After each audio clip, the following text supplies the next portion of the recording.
ಮೊದಲನೇದಾಗಿ ಅವರು ನಮಗೆ ನೋಟಿಸೇ ಕೊಟ್ಟಿಲ್ಲ. ಬಂದು ನೋಟಿಸ್ ಕೊಡಬೇಕಾಗಿತ್ತು. ಕಳ್ಳರಂಗೆ ಬಂದು ರಾತ್ರಿ ಬಂದು ಅಲ್ಲಿ ನಮ್ಮ ಇದಕ್ಕೆ ಬಾಗಿಲಿಗೆ ಅಂಟಿಸಿ ಹೋಗಿದ್ದಾರೆ.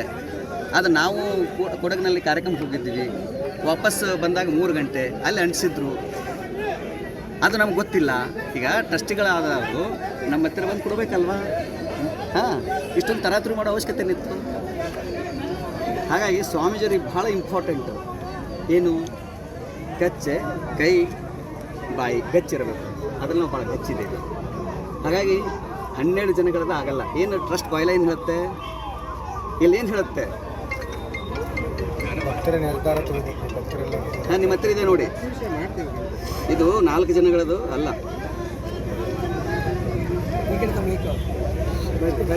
ಸರ್ ಅವರು ಟ್ರಸ್ಟ್ ಸುಪ್ರೀಂ ಆಗಿರೋದ್ರಿಂದ ನಾವು ಅವ್ರು ಸ್ವಾಮೀಜಿ ಪದಚ್ಯುತಿ ಮಾಡಿದ್ದೇವೆ ಅಂತ ಹೇಳ್ತಾ ಇದ್ದಾರೆ. ಸಮಾಜ ಸುಪ್ರೀಂ, ಸಮಾಜಕ್ಕಿಂತ ದೊಡ್ಡವರು ಯಾರೂ ಇಲ್ಲ. ಸಮಾಜ ಇವರನ್ನು ನೇಮಿಸಿತ್ತು, ಇವರಾಗಿ ಮಾಡ್ಕೊಂಡಿದ್ದಾರೆ. ಮತ್ತು ಪೀಠ ಆರಂಭವಾಗಿರೋದು ಫೆಬ್ರವರಿ 17-18, 2008. ಟ್ರಸ್ಟ್ ಆಗಿರೋದು ಏಪ್ರಿಲ್ ತಿಂಗಳಲ್ಲಿ. ಮೊದಲು ಪೀಠ, ಆಮೇಲೆ ಟ್ರಸ್ಟು ಅಲ್ಲ. ಈಗ ಆಮೇಲೆ ಪ್ರತಿ 5 ವರ್ಷಕ್ಕೊಂದ್ಸಲ ಟ್ರಸ್ಟಿಗಳು 1/4 ಹೋಗ್ಬೇಕಂತಿದೆ. ಅವು ಯಾವ ನಿಯಮನೂ ಫಾಲೋ ಮಾಡಿಲ್ಲ. 1.5 ವರ್ಷದಿಂದ ಒಬ್ಬರೇ ಇದ್ದಾರೆ, ಎಲ್ಲ ಅವರೇ ಇದ್ದಾರೆ. ಮತ್ತು ಅವರೆಲ್ಲ ಸಂಬಂಧಿಕರಿದ್ದಾರೆ. ಅವ್ರ ಆಸ್ತಿ ಪಾಸ್ತಿಗಳ ತಮ್ಮ ಸ್ವಂತ ಹೆಸರು ಮಾಡ್ಕೊಂಡಿದ್ದಾರೆ. ಮಠದ ಆಸ್ತಿ ಪಾಸ್ತಿಗಳಿದಾವಲ್ಲ, ಅನೇಕ ಆಸ್ತಿ ಪಾಸ್ತಿಗಳು ಅವ್ರು ತಮ್ಮ ಸ್ವಂತ ಹೆಸರು ಮಾಡ್ಕೊಂಡಿದ್ದಾರೆ. ಶಿಕ್ಷಣ ಸಂಸ್ಥೆಗಳು ಇವಾಗ ನೋಡಿ, ಸಿಂಪಲ್ ಆಗಿ ದಾವಣಗೆರೆಯಲ್ಲಿ ಪ್ರಧಾನ ಧರ್ಮರ್ಷಿ 23 ವರ್ಷದಿಂದ ಅವರೇ ಅಧ್ಯಕ್ಷರಿದ್ದಾರೆ. 23 ವರ್ಷದಲ್ಲಿ ಮತ್ತೊಬ್ಬ ಯುವ ನಾಯಕ ಹುಟ್ಟಲಿಲ್ವಾ ಸಮಾಜದಲ್ಲಿ? ಮತ್ತೊಬ್ಬರು ಜಿಲ್ಲಾಧ್ಯಕ್ಷರು ಬರಲಿಲ್ವಾ? ಹಗ್ರಿ ಬೊಮ್ಮಳೆ ನಮ್ಮ ಶಾಖಾ ಮಠ ಇದೆ, ಅದು ತಮ್ಮ ಸ್ವಂತ ಪ್ರಾಪರ್ಟಿ ಮಾಡ್ಕೊಂಡಿದ್ದಾರೆ. ಅಷ್ಟೇ ಅಲ್ಲ, ಟ್ರಸ್ಟ್ ಏನು ಹೇಳುತ್ತೆ, ಮಠದಲ್ಲಿ ಶಿಕ್ಷಣ ಸಂಸ್ಥೆಗಳು ಇರಬೇಕು ಅಂತ ಹೇಳಿ. ಒಂದು ಕಡೆ ಶಿಕ್ಷಣ ಸಂಸ್ಥೆಗಳು ಇರಬೇಕು ಅಂತ ಹೇಳ್ತಾರೆ, ಇನ್ನೊಂದು ಹರ ಎಜುಕೇಷನ್ ಟ್ರಸ್ಟ್ ಮಾಡ್ಕೊಂಡಿದ್ದಾರೆ. ಹರ ಎಜುಕೇಷನ್ ಟ್ರಸ್ಟ್ ಮಾಡಿಕೊಂಡು ನಮ್ಮ ನಮ್ಮ ಗುರುಗಳಾಗಿರೋ ಮಹಾನ್ ತಪ್ಪುಗಳ ಹೆಸರಿಟ್ಟುಕೊಂಡು ಅದನ್ನು ತಮ್ಮ ಸ್ವಂತ ಪ್ರಾಪರ್ಟಿ ಮಾಡಿದ್ದಾರೆ. ಮಠದ ಅಡಿಯಲ್ಲಿ ಇಲ್ಲ. ಮತ್ತು ಈಗಾಗಲೇ ಇಲ್ಲಿ ಮಠದಲ್ಲಿ ಕಟ್ಟಡಗಳಾಗಿದ್ದಾವೆ. ಅದ್ರ ಬಗ್ಗೆ ಭಕ್ತರಿಗೆ ಕ್ವಶನ್ ಕೇಳ್ತಾ ಇದ್ದಾರೆ. ನಾವು ಕೇಳಿಲ್ಲ, ನಾವೇನು ಇವತ್ತಿಗೂ ಅವ್ರನ್ನ ಕ್ವಶನ್ ಮಾಡಿಲ್ಲ. ಮೊನ್ನೆನೂ ಆದಾಗೂ ಒಂದೇ ಕೇಳಿದ್ದೀವಿ ನಾವು. ಭಕ್ತರು ಕೇಳಿದ್ದಾರೆ. ಅದಕ್ಕೆ ಅವ್ರದ್ದೇನಪ್ಪ ಅಂತಂದರೆ, ಲೆಕ್ಕ ಕೇಳೋರು ಸ್ವಾಮಿಗಳು ತೆಗೆದುಬಿಟ್ರೆ ಲೆಕ್ಕ ಕೇಳೋರು ಇರಂಗಿಲ್ಲ ಅಂತ. ಅವ್ರು ಸೆಂಟ್ರಿಲ್ಲ ಸರ್ಕಲಲ್ಲಿ ಇರ್ತದೆ ಅಂತ. ಆದರೆ ಭಕ್ತನ ಬೆವರ ಹನಿಯಿಂದ ತಾನು ಉತ್ತಿ ಬಿತ್ತಿ ಬೆಳೆದು ಮಠದ ಸತ್ಪಾತ್ರಕ್ಕೆ ಅನ್ನದಾಸ ಕೊಡ್ತಾರೆ.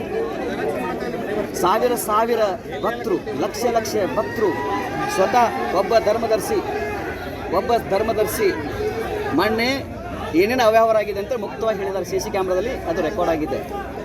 49 ನಿಮಿಷಗಳ ಕಾಲ ಮಠದಲ್ಲಿ ಆರಂಭದಲ್ಲಿ ಪೀಠ 2008ರಲ್ಲಿ ಎಷ್ಟು ಕೋಟಿ ಬಂತು, ಅದ್ರಲ್ಲಿ ಎಷ್ಟು ಅವ್ಯವಹಾರ ಆಯಿತು, ಎಷ್ಟು ತಿಂದವ್ರು ಯಾರು ಅಂತ ಹೇಳಿದ್ರು. ಸರ್ಕಾರದ 10 ಕೋಟಿ ರೂಪಾಯಿ 10 ಕೋಟಿ ರೂಪಾಯಿ ಬಂದರು. 1 ಕೋಟಿ 10 ಕೋಟಿ ಒಂದ್ಸಲ, 1 ಕೋಟಿ ಒಂದ್ಸಲ, ಅವೆಲ್ಲ ಸಿಗುತ್ತೆ ಡಾಕ್ಯುಮೆಂಟ್ರಿ. ಆ 10 ಕೋಟಿ ಹಣದಲ್ಲಿ ಎಷ್ಟು ಅವ್ಯವಹಾರ ಆಗಿದೆ ಅಂತ ಹೇಳಿ ಅವರೇ ಹೇಳಿದ್ದಾರೆ. ಯಾರು ಹೇಳಿದ್ದಾರೆ? ಒಬ್ಬ ಟ್ರಸ್ಟಿ ಹೇಳಿದ್ದಾರೆ, ನಾವು ಹೇಳಿಲ್ಲ. ಆ ಟ್ರಸ್ಟಿಗಳು ಹೇಳಿದ ಮೇಲೆ ಅವ್ರದ್ದೆಲ್ಲ ಬಯಲಾಗುತ್ತೆ ಅಂತೇಳಿ ಮಾಡಿದ್ರು. ಆ CC DVR ಕತ್ಕೊಂಡು ಹೋಗ್ಬಿಟ್ರು. DVR ಕತ್ಕೊಂಡ್ರೆ ಇವತ್ತು ಮಠಕ್ಕೆ ಬಂದಾರೆ. ಅವ್ರ ಮೇಲೆ ಕೇಸ್ ಆಗಿದೆ. ಕಳ್ಳರಿಗೆ ರಕ್ಷಣೆ ತೊಗೊಂಡು ಬಂದಾರೆ. ಅಲ್ಲಿ ಅವರು ಬಹಳ ಗಟ್ಟಿಯಾಗಿದ್ದರೆ, ನಿಜವಾದ ಧರ್ಮದರ್ಶಿಗಳಾಗಿದ್ದರೆ ನೇರವಾಗಿ ಬರ್ಬೋದಾಗಿತ್ತು, ನಮ್ಮ ಹತ್ರ ಕುತ್ಕೊಂಡು ಮಾತಾಡ್ಬೋದಾಗಿತ್ತು.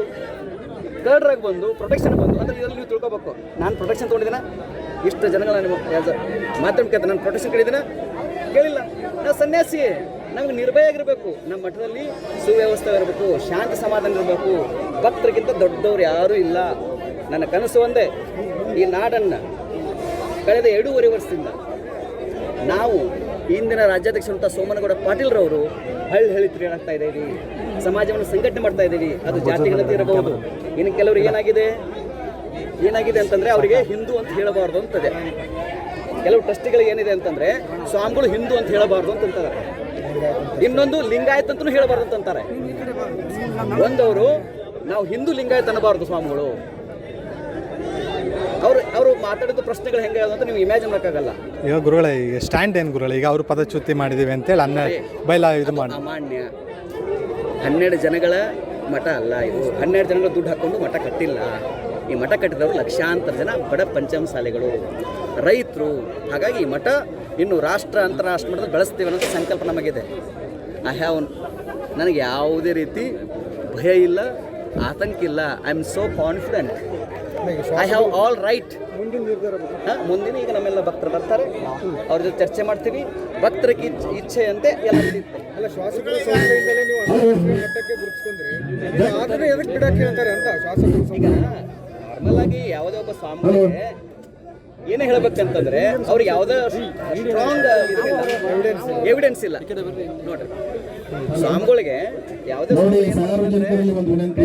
ಕೈ ಬಾಯಿ ಗಚ್ಚಿ ಅದನ್ನ ಬಿಟ್ಟು ಅವ್ರು ಹೇಳಕ್ಕೆ ನಮ್ಮ ಬಗ್ಗೆ ವಿಷಯ ಡೈವರ್ಟ್ ಬರ್ಲಿಕ್ಕೆ ಅವಕಾಶ ಇಲ್ಲ. ಏನ್ ಟ್ರಸ್ಟ್ ಬಗ್ಗೆ ಈ ಹಿಂದಿನ ಸ್ವಾಮೀಜಿ ಅವ್ರನ್ನು ಇದೇ ರೀತಿ ಒಂದ್ ರೀತಿ ಉಚ್ಚಾಟನೆ ಮಾಡಿದ್ರು ಅಂತ ಅಂದ್ರೆ ಅವರು ಒಂದು ಸ್ಕೀಮ್ ಮಾಡ್ಕೊಂಡಿದ್ದಾರೆ. ಸಂಜೆ 6 ಗಂಟೆವರೆಗೆ ಅವಕಾಶ ಇಲ್ಲ. ಇನ್ನೊಂದು ಸ್ವಾಮಿ ಮಾಡ್ಬೋದು, ಆ ಸ್ವಾಮಿಗಳ ಕಾಲದಲ್ಲಿ 6 ಗಂಟೆಗೆ ನಂತರ ಹಾಕೋಬೇಕು. ಎಲ್ಲರಿಗೂ ನಾವು ಬಿಡ್ತೀವಿ. ಈಗೆಲ್ಲರೂ ಶಾಂತಿಯಿಂದ ಹಾಗೆ ಸಮಾಜಕ್ಕೆ ಬಿಡಬೇಕು ಯಾವ ಉದ್ದೇಶ ಇಲ್ಲ. ಹಂಗಿದ್ರೆ ಇಲ್ಲಿವರೆಗೆ ಅವರ ಟ್ರಸ್ಟ್ಗಳು ಇರ್ತಿರಲಿಲ್ಲ. ಪ್ರತಿ 5 ವರ್ಷದ ಹೊಸ ಟ್ರಸ್ಟ್ಗಳು ಇರಬೇಕಾಗಿತ್ತು. ಯಾಕಂದ್ರೆ ಫಾಲೋ ಮಾಡಿಲ್ಲ ಅವರು. ಸರಿ, ಹಿಂದೂ ಮಠಾಧೀಶರು ಟಾರ್ಗೆಟ್ ಆಗಿ ಇತ್ತೀಚೆಗೆ ಉಚ್ಚಾಟನೆ ನೋಡಿ, ಇದರಲ್ಲಿ ಕೆಲವರು ಪಕ್ಕ ಇದರಲ್ಲಿ ಕೆಲವರು ಪಕ್ಕ ಆಂಟಿ ಹಿಂದೂಗಳಿದ್ದಾರೆ. ಆ ಟ್ರಸ್ಟ್ಗಳ ಹೆಸರು ಕೂಡ ನಾನು ಹೇಳಬಲ್ಲೆ, ಸಮಯ ಸಂದರ್ಭದಲ್ಲಿ ಹೇಳ್ತೇನೆ. ಮತ್ತು ಆಂಟಿ ಲಿಂಗಾಯತರಿದ್ದಾರೆ ಅವರು. ಇವತ್ತಿಗೂ ನಿಮ್ಗೆ ಗೊತ್ತಿರಲಿ, ಮಠದಲ್ಲಿ ಸಂಜೆ 6 ಗಂಟೆವರೆಗೆ ನಿಷೇಧಾಜ್ಞೆ ಇರೋದ್ರಿಂದ ಮಠದಲ್ಲಿ ದಯವಿಟ್ಟು ಎಲ್ಲರೂ ಇಲ್ಲಿಂದ ನಿರ್ಗಮಿಸಬೇಕು. ಮತ್ತು ಸಂಜೆ 6 ಗಂಟೆ ನಂತರ ಮಠದಲ್ಲಿ ನಾವು ಗೇಟ್ ಓಪನ್ ಮಾಡ್ತೀವಿ. 5 ವರ್ಷದ ಕಾಲ ಬಸವನ ಅಂತ ಕೇಳ್ಕೊತೀವಿ. ಮಾನ್ಯ ತಹಸೀಲ್ದಾರ್ ಹರಿಯರ್ ಆದೇಶ ಮಾಡಿದರೆ ಸಂಜೆ 6 ಗಂಟೆವರೆಗೆ ಮಠದ ಆವರಣ ಸೇರಿದಂತೆ 2 ಕಿಲೋಮೀಟರ್ ವ್ಯಾಪ್ತಿಯಲ್ಲಿ ನಿಷೇಧಾಜ್ಞೆ ಜಾರಿಯಲ್ಲಿದೆ. ಹಾಗಾಗಿ ಎಲ್ಲರೂ ಕೂಡ ದಯವಿಟ್ಟು ಹೋಗಬೇಕು. ಬರ್ಸಕ್ಕಾಗಿರ್ಲಿಲ್ಲ ಅವರಿಗೆ. ಹಾಗಾಗಿ ನಾವು ಭಾಳ ಕಾನ್ಫಿಡೆಂಟ್ ಇದ್ದೀವಿ. ಭಕ್ತರು ಬರ್ತಾರೆ. ಭಕ್ತರನ್ನು ನಂಬಿಕೊಂಡು ನಾನು ಪೀಠಾಧ್ಯಕ್ಷರಾಗಿರೋದು, ನಾವು ಜನಗಳನ್ನೆಲ್ಲ. ಮತ್ತು ನಮ್ಮ ಸಂಪುಟದಲ್ಲಿ ನಮ್ದೇನು ಸಂಪುಟ ಇದೆಲ್ಲ, ಭಕ್ತಾದಿಗಳಲ್ಲಿ ಒಂದಂತೂ ಮಾನ್ಯ ತಾಲೂಕು ದಂಡಾಧಿಕಾರಿಗಳಲ್ಲಿ ಶ್ವಾಸವನ್ನು ಬಿಡಬೇಕಂತ ಇಲ್ಲ. ಸಾಹೇಬರು 144 ಸೆಕ್ಷನ್ ಜಾರಿ ಮಾಡಿಲ್ಲ. ಹಾಗಾಗಿ ತಾವೇ ಸಾಯಂಕಾಲ 6 ಗಂಟೆವರೆಗೆ ನಿಷೇಧಾಜ್ಞೆ ಇರುತ್ತೆ. ದಯವಿಟ್ಟು ಎಲ್ಲ ಹೋಗ್ಬೇಕು. ಆರೋಪಗಳಿದಾವೆ. ಸಾರ್ವಜನಿಕರೆಲ್ಲ ಹೋಗ್ಬೇಕು. ಅದನ್ನ ಡೈವರ್ಟ್ ಮಾಡ್ಬೇಕಂತ ಈ ಸ್ವಾಮಿ ಕೇಸರ್ ಭವನ ಎಲ್ಲಿದೆ ಬರ್ರಿ ಮೇನ್ ಗೇಟ್. ಮೇಯರ್ ಪಾರ್ಟಿ ಅವರು ಎಲ್ಲರೂ ಮೇನ್ ಗೇಟ್ ಹತ್ರ ಬರ್ರಿ. ನಮ್ಮದು ಕನಸು ಏನಿತ್ತು ಅಂತಂದರೆ ಹರಿಹರ ತಾಲೂಕು ಪ್ರತಿ ಮನೆಗೆ ಹೋಗಬೇಕು ಅಂತ ಇತ್ತು. ದಾವಣಗೆರೆ ಜಿಲ್ಲೆ ಪ್ರತಿ ಮನೆಗೆ ಹೋಗ್ಬೇಕಂತಿತ್ತು. ಹೆಲ್ಮೆಟ್ ಮತ್ತೆ ಲಾಠಿಗೆ ಸಾಕು. ಎಲ್ಲರೂ ಮೇನ್ ಗೇಟ್ ಹತ್ರ ಬರ್ರಿ. ಸರ್ 2 ನಿಮಿಷ ಸರ್ ಮುಗಿಸ್ತೀವಿ ಸರ್. 2 ನಿಮಿಷ ಸರ್, ಒಂದು 2 ನಿಮಿಷ ತಡ್ರಿ ಸರ್. ಮುಗಿಸ್ತೀವಿ. ನಾವು ಪೀಠಕ್ಕೆ 2018 ಬಂದ ಮೇಲೆ ನಮ್ಮನ್ನು ವ್ಯವಸ್ಥಿತವಾಗಿ ಹರಿಹರ ತಾಲೂಕು ದಾವಣಗೆರೆ ಜಿಲ್ಲೆಗೆ ಯಾವುದೇ ಭಕ್ತರ ಮನೆಗೆ ಹೋಗೋದಂಗೆ ನೋಡ್ಕೊಂಡಿದ್ದಾರೆ. ಹರಿಹರ ತಾಲೂಕು ಮತ್ತು ಮನೆ ಗೆದ್ದು ಮಾರು ಗೆಲ್ಲಬೇಕಲ್ವಾ, ನಮ್ಮನ್ನು ವ್ಯವಸ್ಥಿತವಾಗಿ ಮನೆಯೇ ಗೆಲ್ಲದಂಗೆ ನೋಡ್ಕೊಂಡಿದ್ದಾರೆ. ಆದರೆ ಇತ್ತೀಚಿನ ದಿನಗಳಲ್ಲಿ ನಾವು ಭಾಳ ಗಟ್ಟಿಯಾಗಿ ನಮ್ಮ ಡಾಕ್ಟರ್ ರಾಜ್ಕುಮಾರ್ ಅವರು ಬಂದ ಮೇಲೆ ನಾವು ಭಕ್ತರ ಬಡವರ ಮನೆಗೆ ಹೋಗ್ತಾ ಇದ್ದೀವಿ.